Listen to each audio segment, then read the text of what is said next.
attracted strong interest from both domestic and international investors, expanding their funding pipeline for BTEP projects and stimulating concrete discussions and commitments.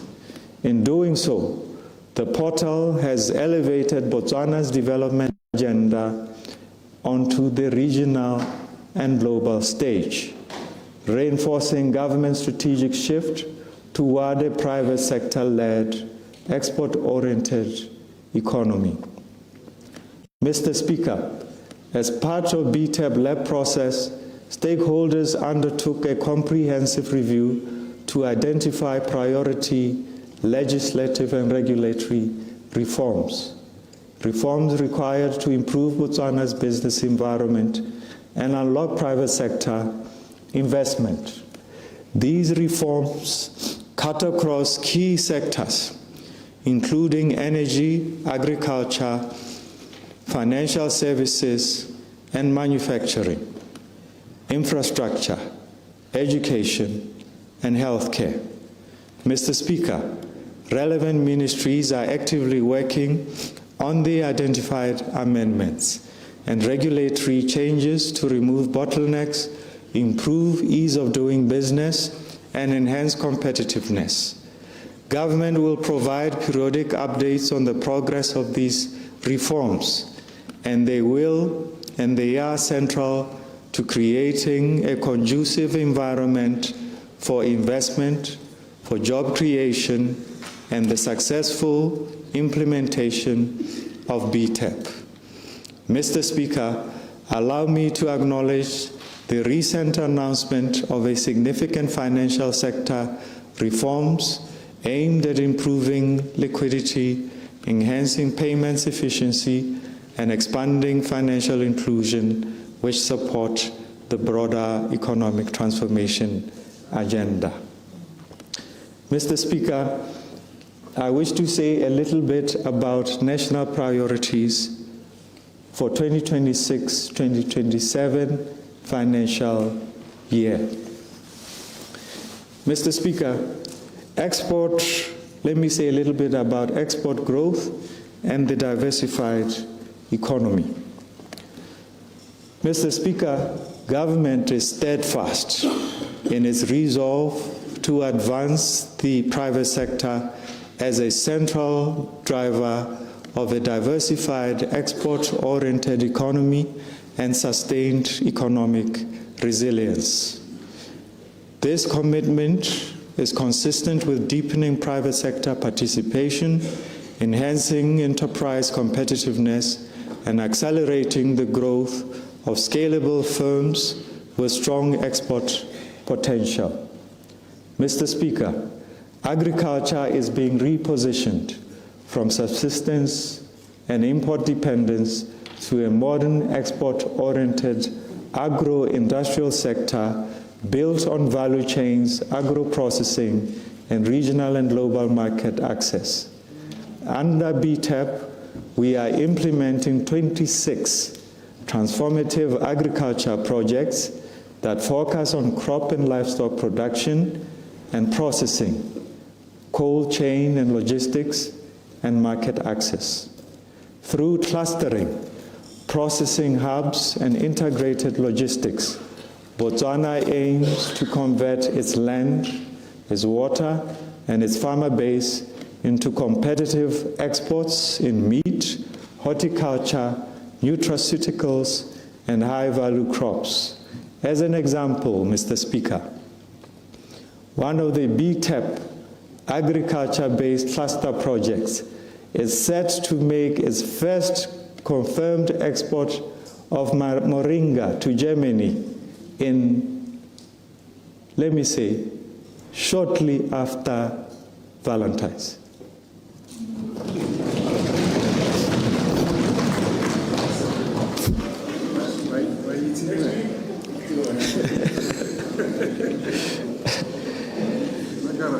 I was being poetic in trying to say before end of February. This export represents income for local farmers, validates the effectiveness of the cluster-based approach, and demonstrates Botswana's ability to meet stringent international quality and standards. Mr. Speaker, manufacturing in turn is being strengthened as the bridge between primary production and exports. Under BTAP, we have prioritized 22 manufacturing projects that are focused on intensive assembly-based manufacturing, resource-based heavy industry, as well as clean technologies and precision manufacturing, linking agriculture, mining, and energy into higher value goods. BTAP is expanding industrial processing and manufacturing capabilities into higher value manufactured goods that retain value within Botswana, deepen supply chains, and create skilled employment. This shift, Mr. Speaker, moves our economy decisively up the value chain and reduces vulnerability to external shocks. Mr. Speaker, substantial progress has been made in land servicing and construction of 4 advanced factory units at the SES Retsekgama Airport, SESA, representing a combined investment of 714 million pula. To further strengthen this momentum, government is developing a grain dryer related facilities at the Pandamatenga SESA at a total cost of 63 million pula to support agro-industrial value chains. Mr. Speaker, the revised National Investment Strategy, scheduled for completion by March 2026, will serve as a key instrument for advancing inclusive and geographically balanced economic growth. The strategy aims to decentralize investment by embedding local economic development approaches, developing district-specific investment profiles, and strengthening competitive value chains.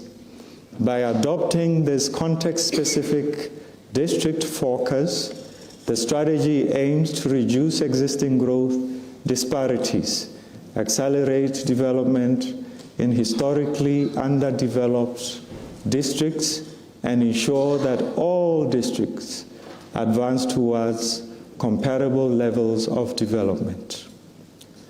Mr. Speaker, implementation nationwide by the Botswana Investment and Trade Center in partnership with local authorities, this approach will enhance private sector participation, it will strengthen business linkages, it will unlock investment opportunities beyond major urban centers and accelerate export growth and economic diversification across all districts. Mr. Speaker, government will continue to strengthen investor facilitation through BITC and the Botswana One-Stop Service Center.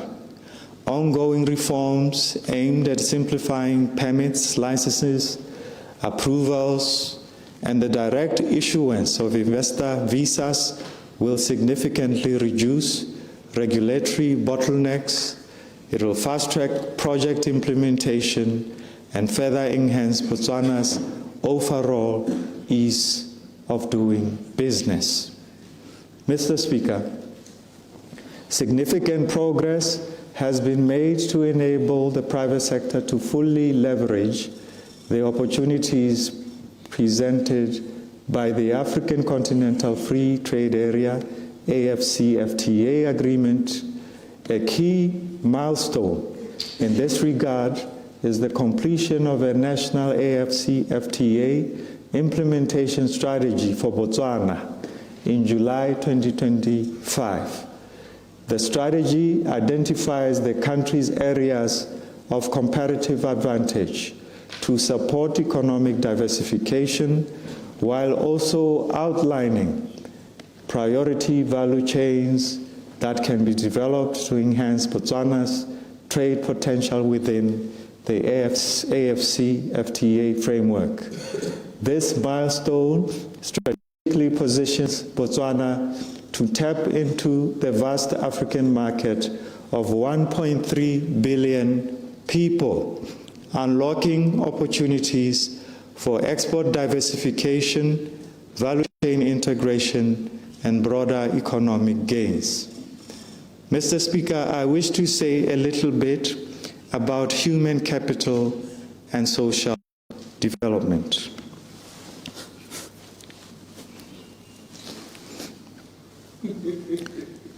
Mr. Speaker, strategic focus remains on expanding access to quality education and healthcare, strengthening social protection systems, and enhancing opportunities for broad-based participation in economic activity. This commitment supports the development of a capable and adaptable workforce, promotes social inclusion, and reinforces national resilience. And under BTEP, this focus is being translated into a coordinated pipeline of high-impact social sector projects that fundamentally reposition human capital as the primary driver of productivity, inclusion, and long-term economic resilience. In this regard, BTEP is implementing 54 projects and initiatives across education, healthcare, and social protection, each designed to strengthen the foundation of a productive and resilient society. Mr. Speaker, I wish to say a little bit about enhancing education. Mr. Speaker, the government has consistently demonstrated a strong commitment to human capital development through substantial investment in education. Botswana allocates 7.1% of GDP to the sector, among the highest levels for upper middle-income countries in the region.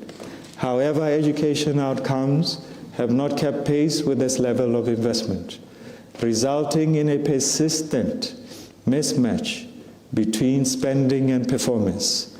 This efficiency gap poses a serious constraint on Botswana's long-term growth trajectory. Weak human capital outcomes suppress labor productivity. It limits employability and undermines the country's ability to diversify and shift towards higher value, knowledge-intensive industries. Closing this gap requires improving the efficiency and effectiveness of education spending, ensuring that investments are tightly aligned with labor market demands and skills required in a modern technology-driven economy. Strengthening the impact of education investments is essential to unlocking Botswana's full potential and building a workforce capable of driving sustained economic growth and structural transformation. Mr. Speaker, to elevate the standard of technical and vocational education and training, TVET, we have introduced 3 pivotal instruments. The first, the Tertiary Education Financing Policy, a new Higher Education Act, and a dedicated Technical and Vocational Education and Training Act. This comprehensive legislative and policy framework is designed to modernize governance, enhance quality assurance, expand access, and ensure sustainable funding. Together, these measures will forge an equitable, high-quality, and forward-looking tertiary system, one that directly fuels Botswana's human capital development and drives our long-term economic transformation. Mr. Speaker, complementing this policy reform, the BTEP Education Transformation Program aims to deliver system-wide change through flagship initiatives such as the National Education Blueprint, the TVET revitalization, and the establishment of multidisciplinary TVET centers of excellence. These interventions, Mr. Speaker, align curricula with industry demand, embed digital and green skills, and reposition TVET as a first choice pathway into productive employment. By 2030, these reforms are expected to have significantly reduced youth unemployment and the rate for those not in employment, education and training, NEET, while supplying industry with job-ready skills critical for economic diversification. I can see Mr. Maele smiling. Further through this, Mr. Speaker, government is committed to elevating the role of TVET graduates by embedding them in strategic functions such as government facility maintenance and fleet operations and the manufacture of protective equipment. This will convert training into practical work experience and demonstrate through real delivery the economic value of vocational training.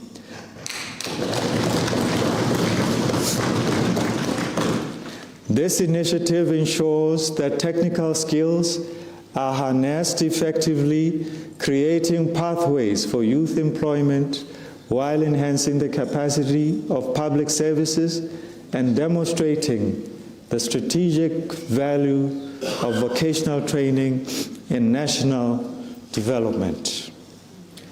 Mr. Speaker, let me say a little bit about transforming the healthcare system.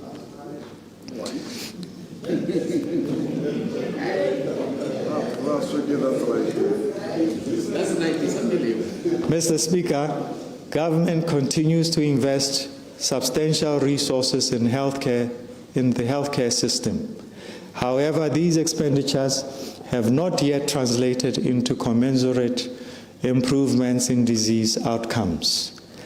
Analysis shows that a significant share of health spending is driven by diseases that are both costly to treat but largely preventable. To address this challenge, government is shifting healthcare approach toward a stronger primary healthcare system. By prioritizing early detection, timely intervention, and effective prevention, primary healthcare should curb the progression of disease, reduce avoidable hospitalizations, ease pressure on secondary and tertiary facilities, and lower reliance on specialized care.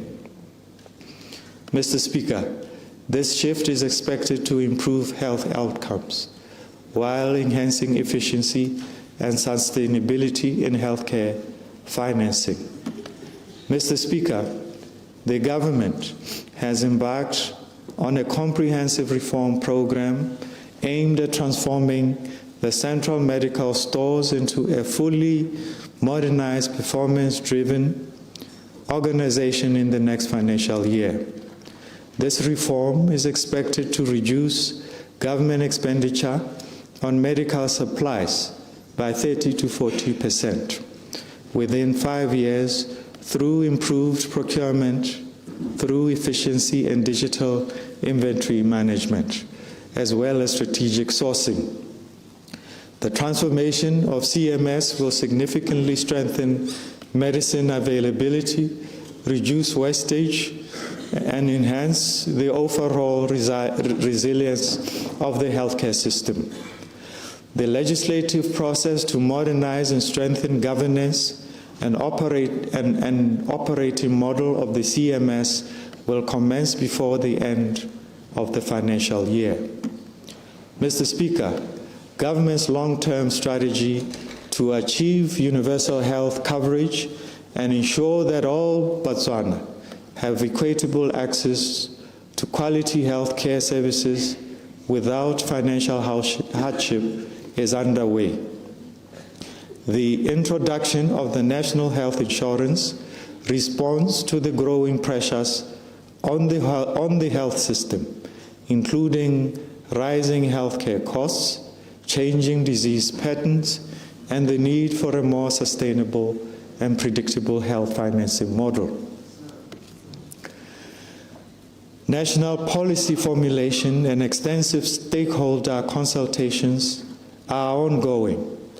The resulting national health insurance policy will provide the basis for the National Health Insurance Bill, which is scheduled to be tabled during this current parliamentary sitting. Mr. Speaker, overall, the NHI program will be implemented through a phased approach and is expected to reach full operationalization within approximately 3 years from the policy formulation stage. Mr. Speaker, these reforms are aligned with our broader vision for the future of healthcare, which lies in digital innovation and data-driven decision-making. To that end, government has embarked on transformative reform that leverages digital technologies, AI, telemedicine, and point-of-care tools to strengthen efficiency and access. A key milestone in this regard is the establishment of the National Health Intelligence Center, scheduled for completion before the end of this financial year.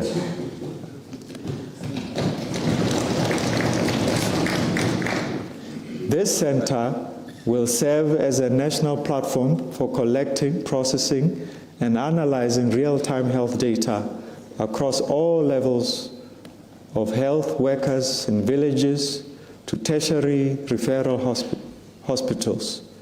This data will provide government with a comprehensive, real-time picture of Botswana's healthcare landscape, enabling evidence-based planning and policy development. This investment marks a significant step toward a future-proof, people-centered, and digitally enabled public healthcare system. Mr. Speaker, a little bit about enhancing social welfare. Mr. Speaker, government is committed to advancing social inclusion by moving beyond welfare dependency and expanding empowerment forecast programs that foster self-reliance, sustainable livelihoods, and meaningful participation in the economy. Mr. Speaker, the Ikageng Public Works Program modernizes and upgrades the former Ipelegeng program into a skills-focused national public works initiative aimed at generating employment, especially for the youth and women, while enhancing community-level productivity.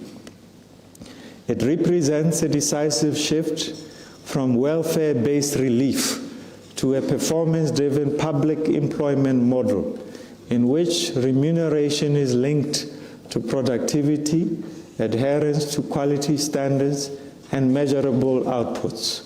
Strategically aligned with TVET pathways and labor market requirements, as well as national productivity objectives, this program ensures that participants acquire market-relevant skills that improve their employability or support their transition into sustainable self-employment. Mr. Speaker, through extensive nationwide consultations, Ikageng prioritizes locally identified and economically productive projects in sectors such as agriculture, tourism, and manufacturing, with significant potential for value addition, for job creation, and inclusive growth. This focus, Mr. Speaker, is further strengthened by the Constituency Community Projects, CCP, which advances empowerment, social inclusion, and poverty reduction while supporting local economic development. Together, Ikaheng Public Works Program and CCP create a coherent and community-driven development pathway that broadens economic opportunities. Mr. Speaker, I wish to say a little bit about integrating key infrastructure. Mr. Speaker, government is pursuing a coordinated, high-impact infrastructure investments across energy, water, and transport. Aligned to Pt.2 North, infrastructure is being delivered in an integrated, as an integrated economic enabler, unlocking private investment, supporting diversification, and strengthening Botswana's connectivity to regional and international markets. Under BTEP, we have prioritized 26 infrastructure projects, which will build seamless connections across economic activities to position Botswana as a regional trade and investment hub.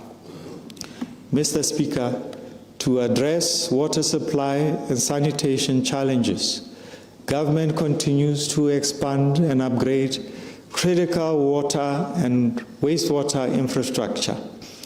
Key projects include Lobatse Water Master Plan, Kanye sanitation upgrades to Mama Shia and Molepolle treatment plants, and new water supply schemes in Molepolle, Ramozwa, Letlakane, Cluster, Maitengwe, and Kalahaj.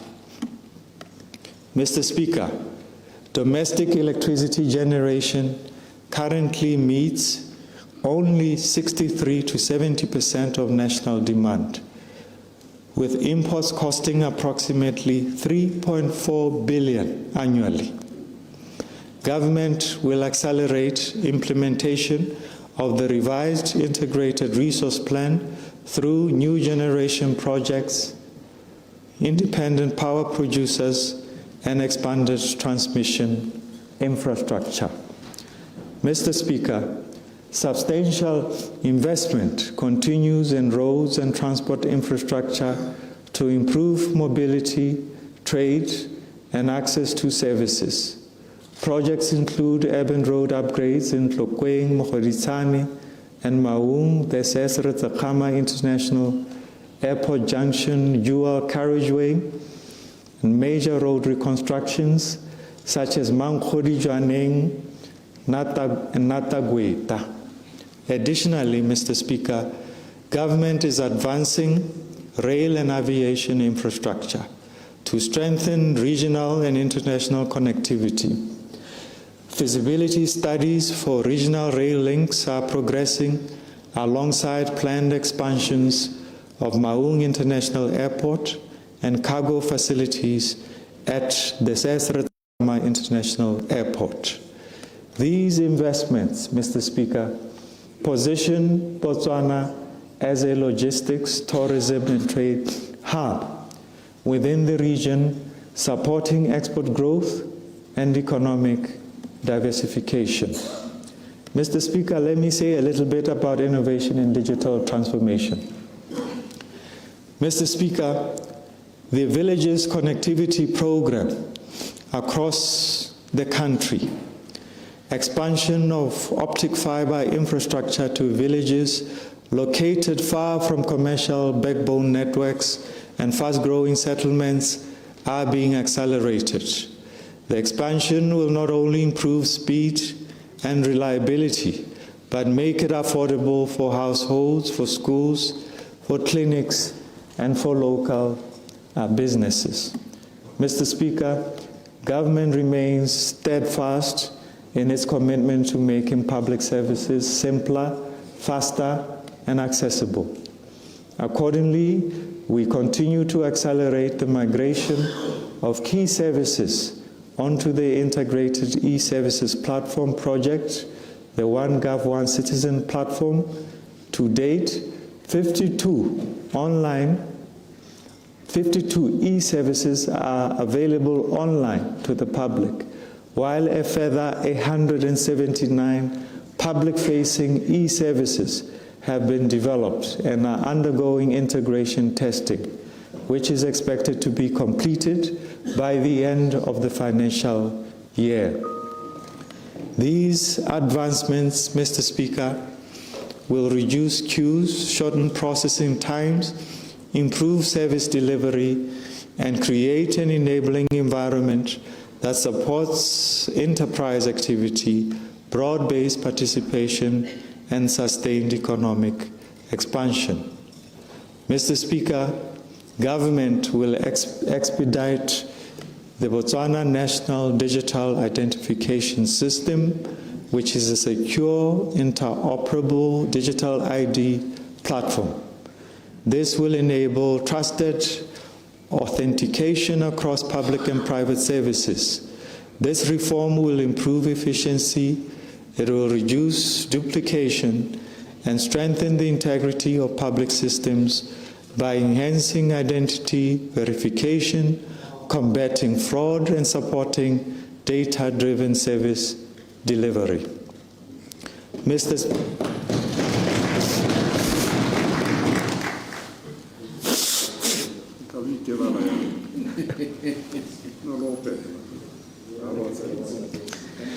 Mr. Speaker, importantly, the digital ID will underpin broader e-government initiatives, supporting digital payments, social service targeting, and financial inclusion.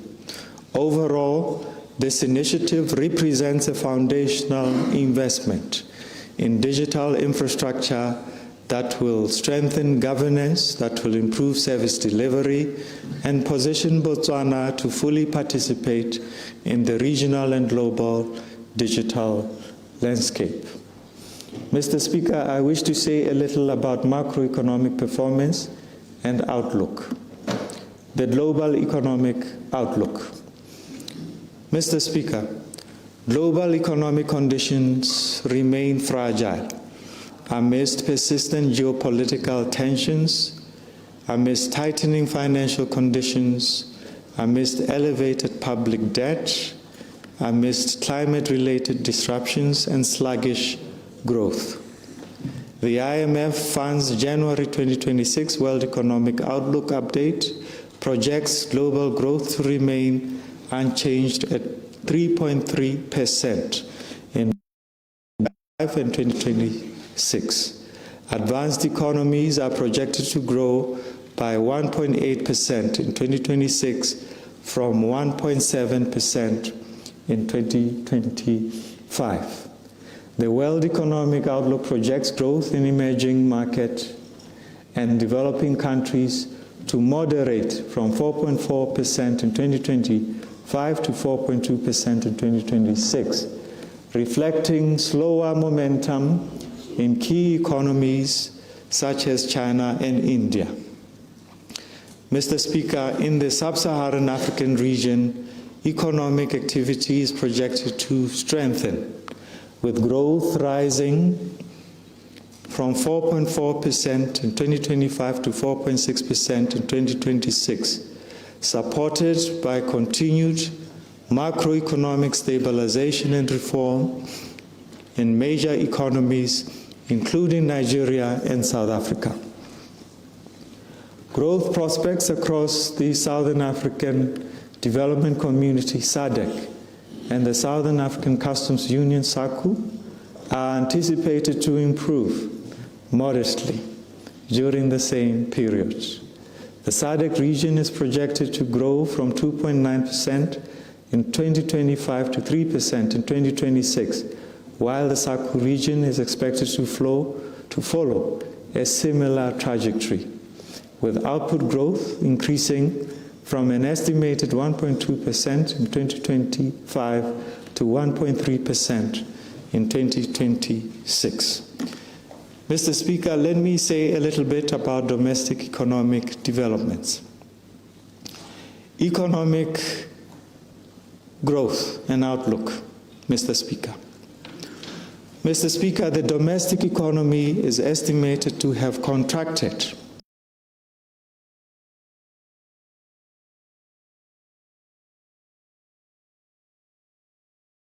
by 2.8% in 2024, largely due to sharp slowdown in diamond-related activities, compounded by limited economic diversification and compounded by limited economic diversification.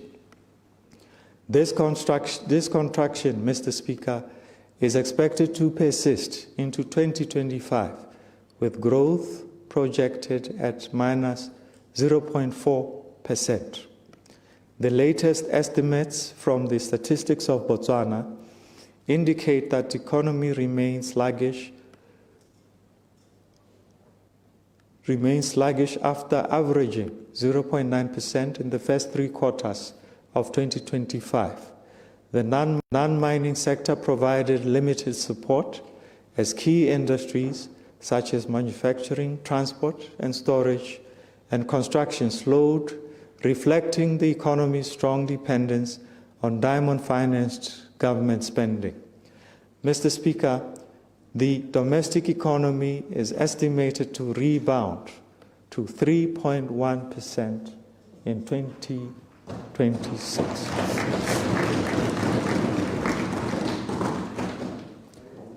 However, in the absence of decisive structural reforms, growth is likely to remain below potential in the short to medium term. These developments underscore the urgent need to accelerate economic diversification and strengthen non-mining sources of growth as outlined in the BTEP. Total factor productivity, Mr. Speaker. Mr. Speaker, a key concern for Botswana's economic outlook is the persistent weakness in total factor productivity, particularly in the non-mining private sector.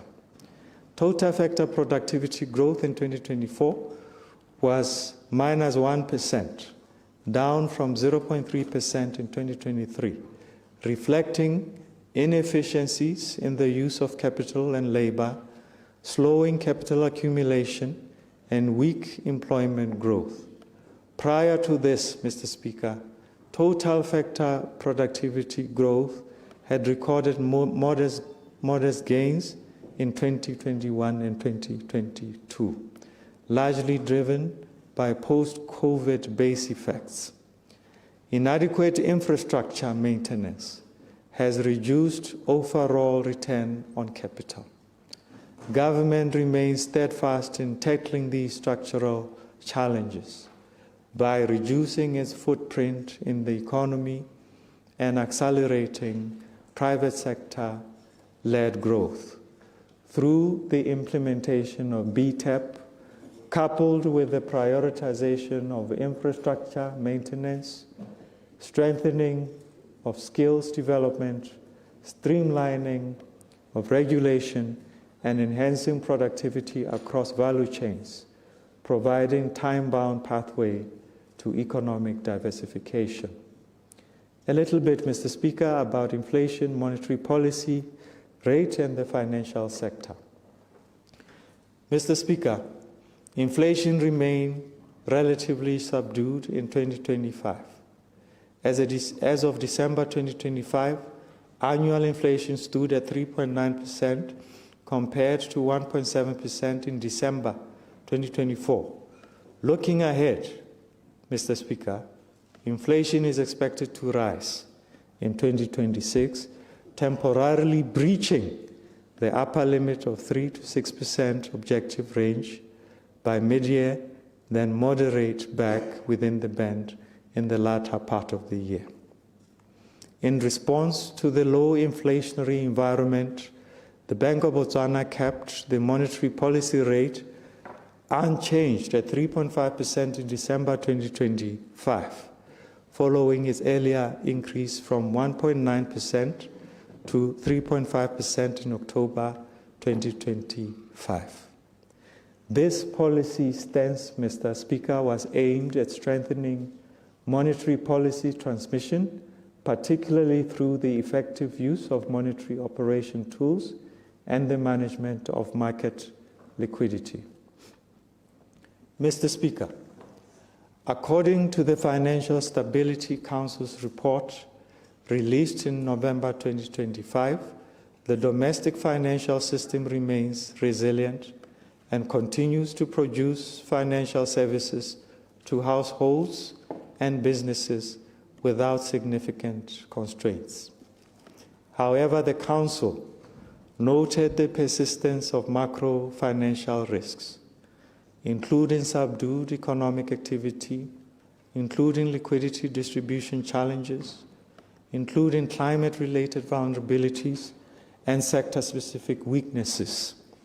The Council emphasized that these risks require continued vigilance and, in some cases, proactive policy interventions. And in this regard, government will, in the near term, continue to implement measures to enhance liquidity, strengthen market functioning, both of which are critical to supporting credit conditions and safeguarding financial stability.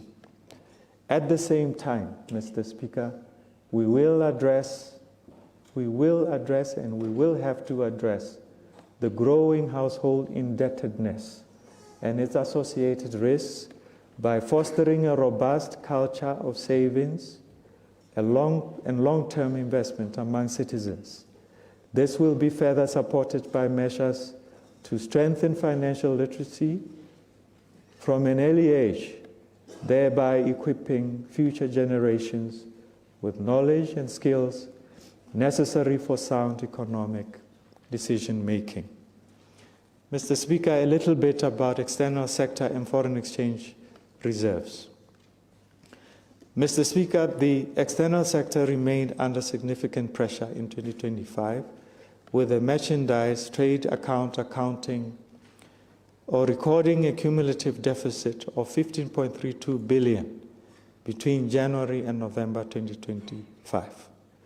This deterioration was a major contributor to the widening current account deficit, driven primarily by weak export earnings, alongside elevated import demand for essential commodities such as fuel and food.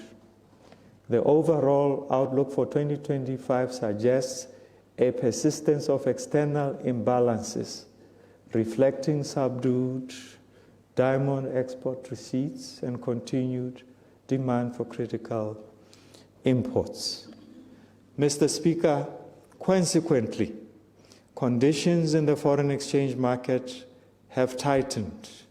Official foreign exchange reserve declined from 48.1 billion in December 2024, which is 6 months of import cover, to 47.4 billion in December 2025, which is 5 months of import cover.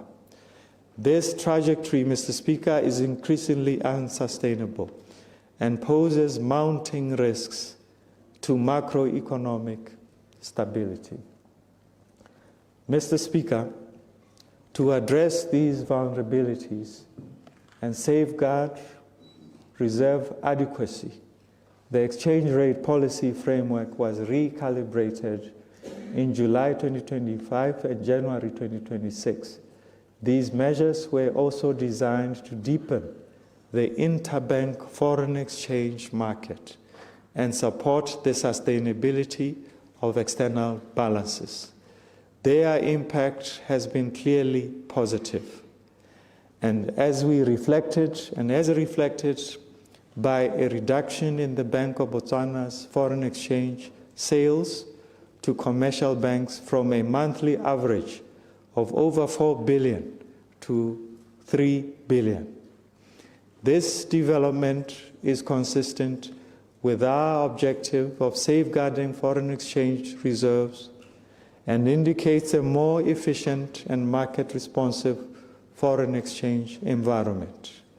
The interbank trading activity has also strengthened, Mr. Speaker, with transactions rising from 3.2 billion in the third quarter of 2025 up from 2.4 billion in the previous quarter, signaling improved market depth and liquidity following the policy adjustments.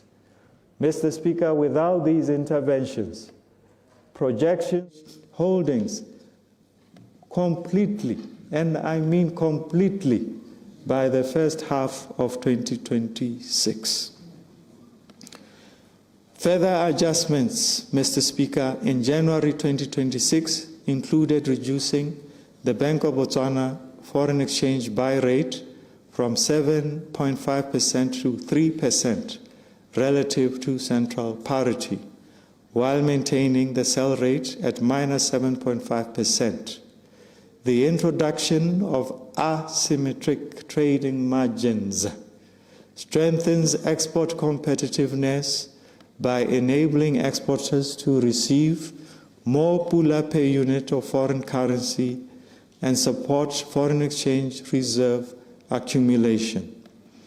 The downward crawl rate was maintained at 7.6%, and the pula currency basket weights remained unchanged at 50% for South African rand and 50% for the special drawing rights.